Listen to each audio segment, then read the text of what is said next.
नमस्कार, सुरागीलाल न्यूज के प्रदेश बुलेटिन में आप सभी का स्वागत है। आपके साथ मैं हुरिया तोमर। आइए नजर डालते हैं आज की कुछ प्रमुख खबरों पर। अवैध निर्माण पर कुमाऊं कमिश्नर दीपक रावत ने चलाया डंडा। लैंडस्केप में पाई जाती है तितलियों की 150 से 200 प्रजातियां। कल अतिक्रमण मामले में 200 लोगों पर हुआ मुकदमा दर्ज। अर्जी लगाने गोलजू दरबार रवाना हुए युवा बोले, अब ऊपर वाले की अदालत में नहीं चलती वकालत। नशे के खिलाफ विभिन्न संगठनों के लोगों ने प्रदेश सरकार व स्थानीय पुलिस प्रशासन के खिलाफ प्रदर्शन व नारेबाजी। अब खबरें विस्तार से। हल्द्वानी के बनभूलपुरा लाइन नंबर 8 और 12 में बिना परमिशन के बन रहे अवैध निर्माण पर कुमाऊं कमिश्नर और IT कुमाऊं ने संयुक्त रूप से छापेमारी की। इस दौरान कमिश्नर दीपक रावत ने अवैध रूप से निर्माण होता देख नगर निगम और प्राधिकरण के अधिकारियों को फटकार भी लगाई, साथ ही स्पष्टीकरण देने के निर्देश भी दिए। कुमाऊं कमिश्नर दीपक रावत ने अधिकारियों को स्पष्ट निर्देश दिए हैं कि किसी भी कीमत में अवैध निर्माण बर्दाश्त नहीं किया जाएगा और शहर में अवैध निर्माण करने वालों के खिलाफ सख्त कार्यवाही की जाएगी। संवाददाता दीपक अधिकारी की रिपोर्ट।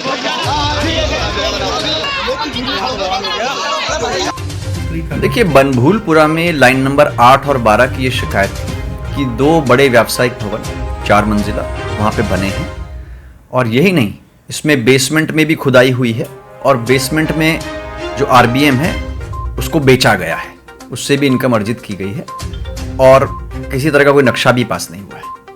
ये सूचना आने के उपरांत प्राधिकरण की टीम, पुलिस, सभी लोग वहाँ पे पहुँचे और इनका पता चला है कि चालान भी नहीं हुआ है। एक में चालान हुआ है, सील हुआ था, लेकिन सीलिंग के बाद भी काम चलता रहा। नगर निगम जिसकी ड्यूटी है कि नजूल भूमि का प्रबंधन करे, उसका कोई मिसयूज ना उसको बचाए, उनका भी स्पष्टीकरण तलब किया गया है। प्राधिकरण ने अभी तक चालान क्यों नहीं किया, उनको क्यों नहीं पता कि 4 मंजिला यहाँ पे जमीन है, यदि फोर्स चाहिए तो उसकी मांग क्यों नहीं की गई, इसका भी स्पष्टीकरण तलब किया गया है। और कहीं पे भी कोई अवैध निर्माण होता है तो सभी पे सख्त कार्रवाई के निर्देश दिए गए हैं और पिछले दिनों मैंने ये भी आदेश किए हैं कि जो विलंब हो रहा है ध्वस्तीकरण के आदेश पारित करने में, इसमें भी जो VC प्राधिकरण के हैं, आपसे कहा गया है कि यदि नियमित सुनवाई उनसे नहीं हो पा रही है तो इसको डेलीगेट कर दें, जो सेक्रेटरी हैं उनको डेलीगेट कर दें, अन्य किसी ऑफिसर को डेलीगेट कर दें जो नियमित रूप से इन कोर्ट में सुनवाई कर सकें और तत्काल जो आदेश होने वो होते रहें। उधम सिंह नगर पुलिस द्वारा जनपद में अपराधियों पर चाबुक चलाना शुरू कर दिया है। SSPM मंजुनाथ TC के आदेश पर पुलिस लगातार बड़े अपराधियों को जेल भेज रही है। वहीं जिले में 7 बड़ी घटनाओं से जुड़े 16 अपराधियों की 13.27 करोड़ की संपत्ति जब्त की जा रही है। इसके लिए जिलाधिकारी को लिस्ट भेजकर अनुमति मांगी गई है। संवाददाता दुर्गेश तिवारी की रिपोर्ट। बिचवाड़ थाना नानकमत्ता जिला आपका हमेशा निर्देश रहता है कि भय मुक्त उत्तराखंड बनाना है। इसी के तहत माननीय PHQ उसमें DGP साहब द्वारा अभियान चलाए रखा है, जिसमें इनामी और वांछित अपराधियों को पकड़ दकड़ करना है और साथ में गैंगस्टर के अपराधी होते हैं उनकी संपत्ति को कुड़क करना है, संपत्ति का जब्तीकरण और संपत्ति का ध्वस्तीकरण कराना है।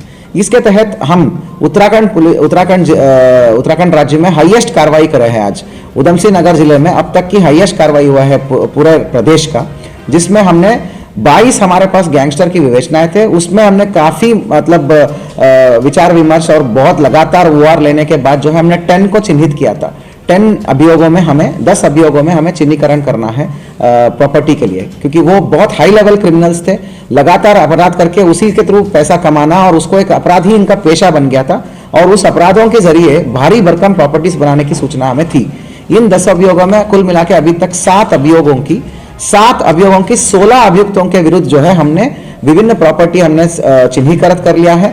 कुल 13 करोड़ 27 लाख 50 हजार रुपए का 13 करोड़ 27 लाख 50,000 रुपीज का कीमती विभिन्न संपत्तियां, जिसमें लैंड है, बहुमंजिला मकाने हैं, ट्रैक्टर ट्रॉली से, डंपर से भारी मात्रा में, ट्रक से, JCB से, ये सारे चीजें हमने कंपाइल करा है और उनको जब्तीकरण के रिपोर्ट हमने माननीय DM महोदय को भेज दिया गया है। ये कार्रवाई और भी चलता रहेगा क्योंकि अन्य विभागों से भी सूचनाएं आना है और जैसे जैसे सूचनाएं आती है और वो शक के दायरे में आता है कि क्राइम के कमाया हुआ है तो उसको भी फिर से रिपोर्ट भेजा जाएगा।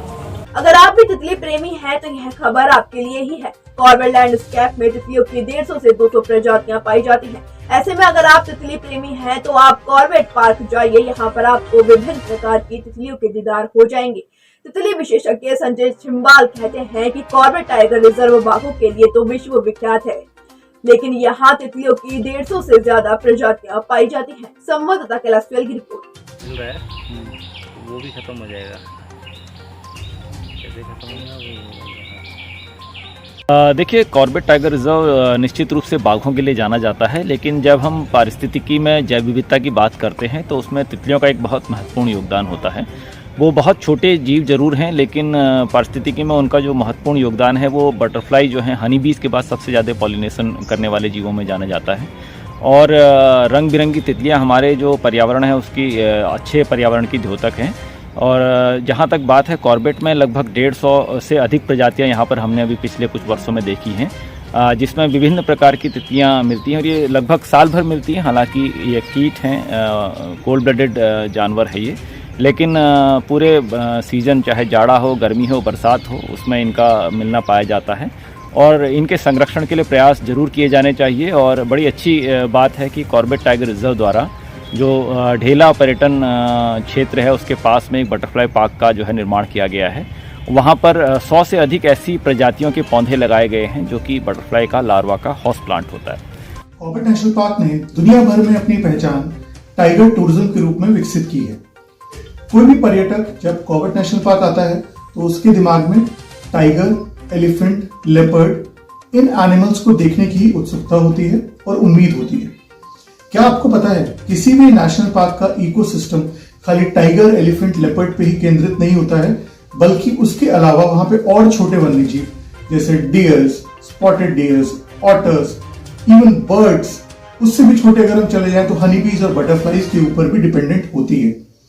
इन्हीं सब चीजों की महत्वता को समझते हुए और इन छोटे वन्यजीव प्राणियों की महत्वता को समझते हुए अलाया रिजॉर्ट क्यारी ने बटरफ्लाई के ऊपर बटरफ्लाई संरक्षण के लिए काम करते हुए तितली त्योहार के नाम से एक इवेंट शुरू किया, जिसकी की तितली की महत्वता को समझते हुए और उसके संरक्षण को समझते हुए क्यों वो हमारे इकोसिस्टम में इंपॉर्टेंट है, इसकी पूरी जानकारी लोगों को देना शुरू किया गया।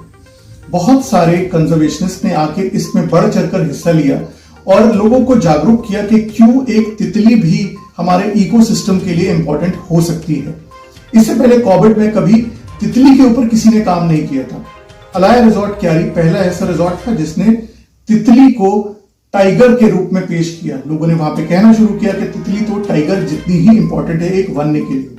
उसके बाद फॉरेस्ट डिपार्टमेंट ने कॉर्बेट टाइगर रिजर्व में बटरफ्लाई गार्डन नाम से भी एक जगह विकसित की है, जहां पे जाके आप बटरफ्लाईज और उसके पूरे इकोसिस्टम को देख सकते हैं। कॉर्बेट आने वाले लोगों से मेरा अनुरोध रहेगा कि वो खाली बड़े वन्यजीव को देखने ही कॉर्बेट ना आए, बल्कि यहाँ पर आके यहाँ के बर्ड्स, यहाँ की बटरफ्लाईज और छोटी स्पीशीज का भी आनंद लें, तो उनको जंगल और उसकी महत्वता का और ज्यादा ज्ञान और ज्यादा नॉलेज उनको मिलेगी। हाँ जी, तितलियों की यहाँ पर काफ़ी प्रजातियाँ पाई जाती हैं। इसके लिए हमारे कॉर्बेट नेशनल पार्क के ढेला जोन के एंट्री गेट पर एक बायोडायवर्सिटी पार्क बनाया गया है, जिसमें विभिन्न प्रकार के वृक्ष हैं और साथ ही साथ बटरफ्लाइज को अट्रैक्ट करने के लिए कुछ उनके होस्ट प्लांट्स भी लगाए गए हैं, जिसमें से कुछ मेन हैं गुलाब है, जूही, कनेर, गुड़हल, रेन लिली, ये कुछ पौधे लगाए गए हैं बटरफ्लाइज को अट्रैक्ट करने के लिए। बटरफ्लाइज को संरक्षित करने के लिए कॉर्बेट टाइगर रिजर्व लगातार पहल कर रहा है और इसी क्रम में एक बायोडायवर्सिटी पार्क ढेला एंट्री जोन पर बनाया गया है। Krishna mehndi and tattoo centre, ऐसी मेहंदी जो है कॉर्बेट तक मशहूर, अब आपके अपने शहर में SRS मॉल में आपकी सेवा के लिए है तत्पर। तो आप भी आइए और सेवा का मौका दीजिए। हल्द्वानी के बनभूलपुरा क्षेत्र में एक दिन पूर्व कुमाऊं कमिश्नर द्वारा छापेमारी की गई, साथ ही तत्काल अवैध अतिक्रमण ध्वस्त किए जाने के निर्देश दिए गए। वहीं मौके पर अतिक्रमण हटाने पहुंची टीम का स्थानीय लोगों द्वारा भारी विरोध कर हंगामा काटा गया। इसके बाद पुलिस को लाठी फटकार कर लोगों को भगाना पड़ा। लिहाजा नगर निगम ने 5 नामजद और 200 अज्ञात लोगों के खिलाफ मुकदमा दर्ज किया है। संवाददाता दीपक अधिकारी की रिपोर्ट। देखिए, कल मुझे सूचना प्राप्त हुई कि लाइन नंबर 8 में और 16 में कुछ इस तरह के निर्माण हो रहे हैं जो व्यावसायिक नेचर के हैं, जिन पे शटर भी लगा हुआ है, जिन्होंने बेसमेंट को खोद के अवैध खनन की सामग्री को भी बेच डाला है।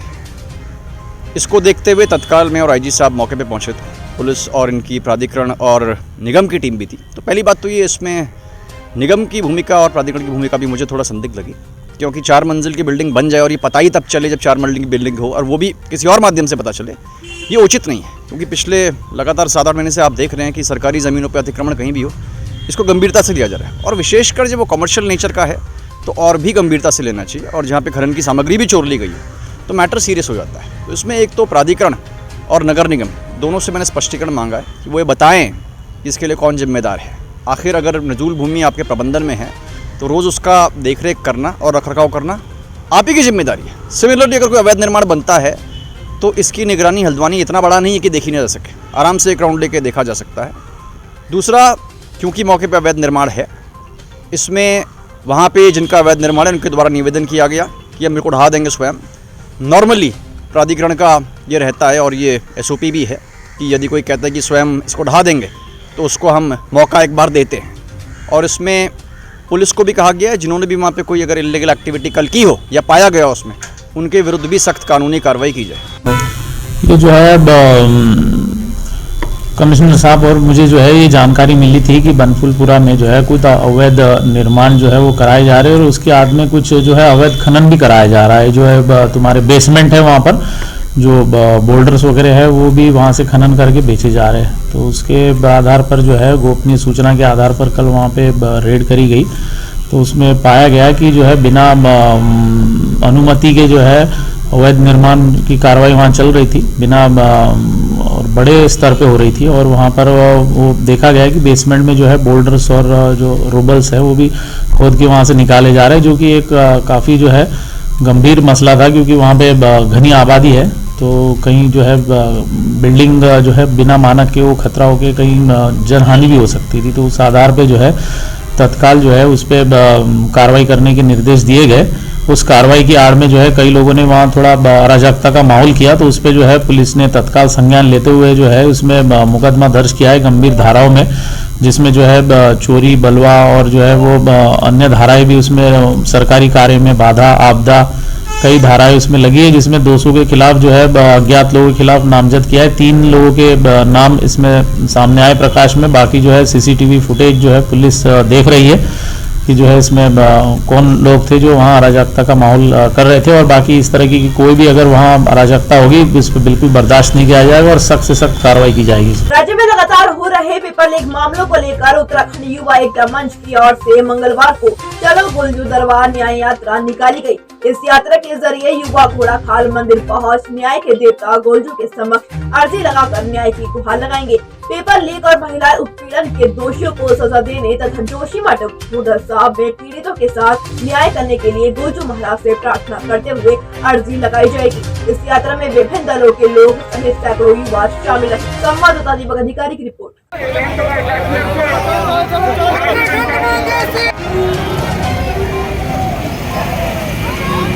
आस्था सबकी है, गोलू जी है, हमारी भी है, उनकी भी है, लेकिन वो लोग जैसे पेपर लीक हो रहे हैं, इतना कुछ हो रहा है, इसमें न्याय नहीं दे रहे ना। हम लोग अपना न्याय मांगना चाह रहे हैं। 2020 में आर्मी का पेपर वो हुआ था, प्रैक्टिस फिजिकल वगैरह सब कुछ हो गया था, पेपर अभी तक आगे बढ़ाया जा रहा है। पटवारी का पेपर 2 बार लीक हो चुका है, ये चीज़ों पे नहीं अभी कुछ भी नहीं हो रहा है। तो इसलिए हम अभी नेताओं ने तो किसी ने भी हमको न्याय नहीं दिया है, तो इसलिए हम अपने गोलू जी से न्याय मांगने जा रहे हैं कि वो होगा और हम लोगों को विश्वास है, जानते हैं कि हम न्याय मिलेगा और हम वहाँ जाके प्रार्थना करना चाहते हैं इस चीज़ के लिए।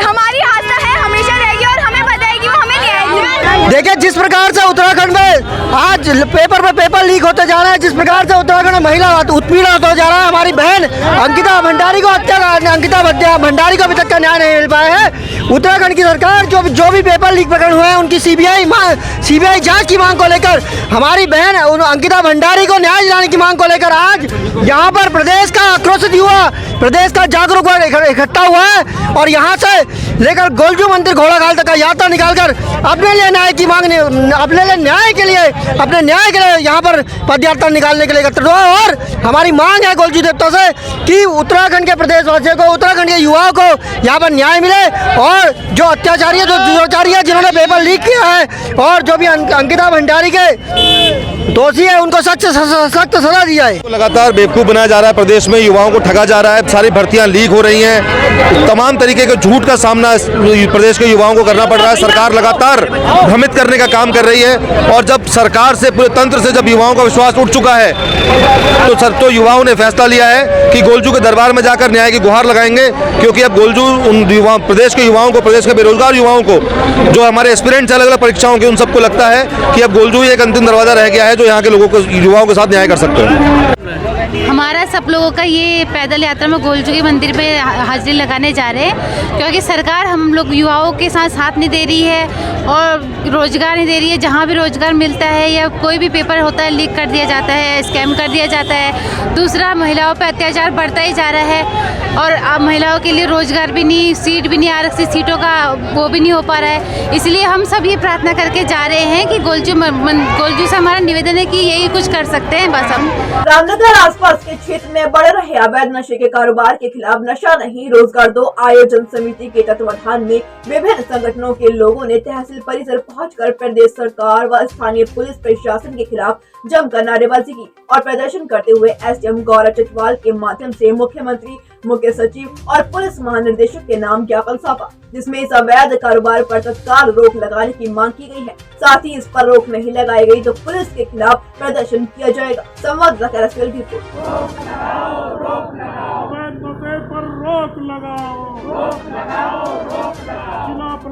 आज सारे सामाजिक राजनीतिक संगठनों से जुड़े लोगों ने जो गोष्ठी हुई थी और गोष्ठी में जो सुझाव थे, तो वो उसके माध्यम से हमने एक ज्ञापन दिया है कि रामनगर क्षेत्र के अंतर्गत जो नशे, अवैध नशे के कारण जो युवा पीढ़ी बर्बाद हो रही है, अपराध बढ़ रहे हैं, दुर्घटनाएं बढ़ रही हैं, उससे सब लोग चिंतित हैं। और उसी को लेकर के आज हमने माननीय मुख्यमंत्री जी, मुख्य सचिव उत्तराखंड, महानिदेशक उत्तराखंड, पुलिस महानिदेशक उत्तराखंड को एक ज्ञापन भेजा है कि उसमें इस पर प्रभावी रोक लगाया जाए कि पुलिस के अभियानों के बावजूद भी हर जगह पर अवैध जो नशा है, चाहे चरस है, गांजा है, स्मैक है, इंजेक्शन है, बहुत आसानी से सर्वसुलभ हो जा रहे हैं, जिसके कारण आम लोग और युवा खासकर उसकी चपेट में आ रहे हैं। तो उस पर रोक लगाई जाए। हमने ये भी मांग की है कि नशा गरीबी के कारण है, तो लोगों को रोज़गार नहीं है, लोगों को रोज़गार से जोड़ा जाए।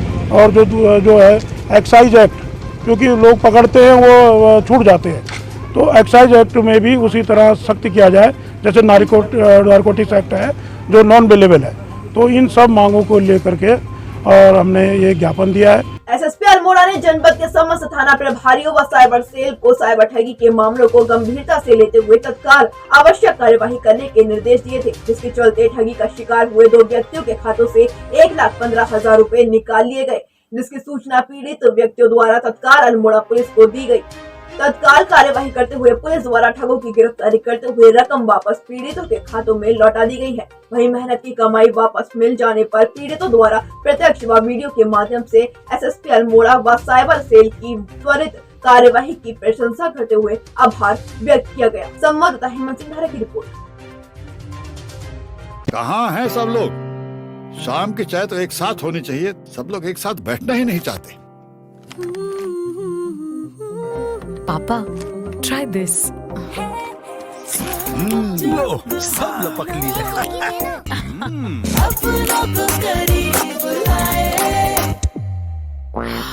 ये क्या हाल कर दिया है रूम का? बस कल से चाय? कल से चाय मेरे रूम में। देवर पर नमकीन। अपनों को करीब। आरटीओ संदीप सैनी आज अचानक एआरटीओ कार्यालय रुद्रपुर पहुंचे। इस दौरान उन्होंने कार्यालय का निरीक्षण किया। वहीं अचानक हुए निरीक्षण से कर्मचारियों और बाहर दलालों में हड़कंप मच गया।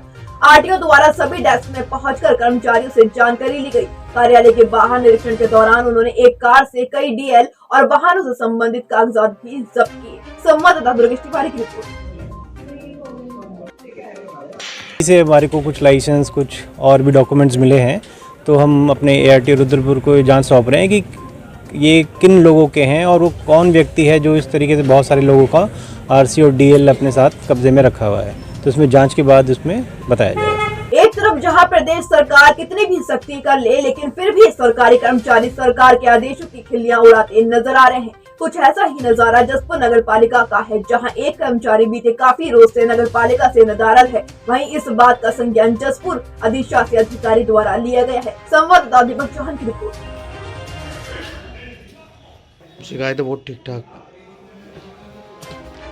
संज्ञान में आया है और मैंने भी संबंधित कर्मचारी से बात की है। उसके द्वारा बताया गया कि मैं दोपहर तक काम किया हूं, उसके बाद गया हूं, लेकिन जाने की कोई सूचना अभी कार्यालय को लिखित में नहीं दी है, तो इसके लिए उसका जवाब तलब किया जा रहा है।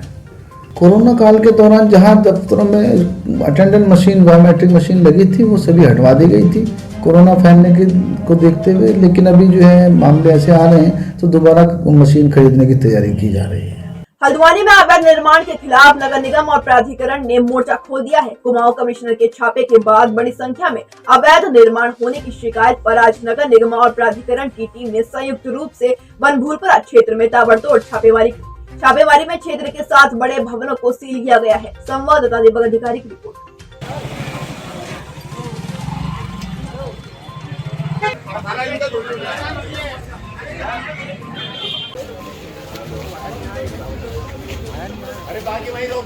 क्या कुछ कार्रवाई आगे होगी? 30 जनवरी को जो कार्रवाई की गई थी वही कार्रवाई लगातार आगे बढ़ाई जा रही है। आज अभी तक 6 निर्माण सील कर दिए गए हैं, एक का शटरिंग तोड़ दिया गया है। बाकी जो दूसरे तीसरे मंजिल में निर्माण हो रहे हैं तो उन्हें मजदूरों को भगाया गया है और उनका चिन्हीकरण कर लिया गया है, उनको भी नोटिस दिया जाएगा। क्षेत्र के लोगों से मेरी अपील है कि पहले फ्री होल्ड कराएं, मानचित्र स्वीकृत कराएं, उसके बाद निर्माण कार्य करें, अन्यथा आपको इस प्रकार की कार्रवाई का सामना करना पड़ेगा। मेरी अभी भी अपील है कि जो लोग काम कर रहे हैं अपने कामों को बंद कर दें और अपनी वैधानिक कार्रवाई प्रारंभ कर दें, फ्री होल्ड कराने की कार्रवाई प्रारंभ कर दें, मानचित्र स्वीकृत कराने की कार्रवाई प्रारंभ कर दें। लाइन नंबर 8 वाला कब तक होगा? देखिए, जो निर्माण हो चुके हैं उसमें भी उनको सुनवाई का अवसर देते हुए ध्वस्तीकरण कार्रवाई कर दी है। सर जो लाइन नंबर 8 वाला सर वो क्या ध्वस्तीकरण? वो उनको चूंकि निर्माण चल रहा था और उन्होंने खुद ही लिख करके दिया था कि 2-3 दिनों में तोड़ने के लिए उन्होंने लिख के दिया हुआ है, तो उनको उतना समय दिया गया है। आज के लिए इतना ही। उत्तराखंड से जुड़ी तमाम खबरों के लिए बने रहिए सुरागेला न्यूज के साथ। धन्यवाद।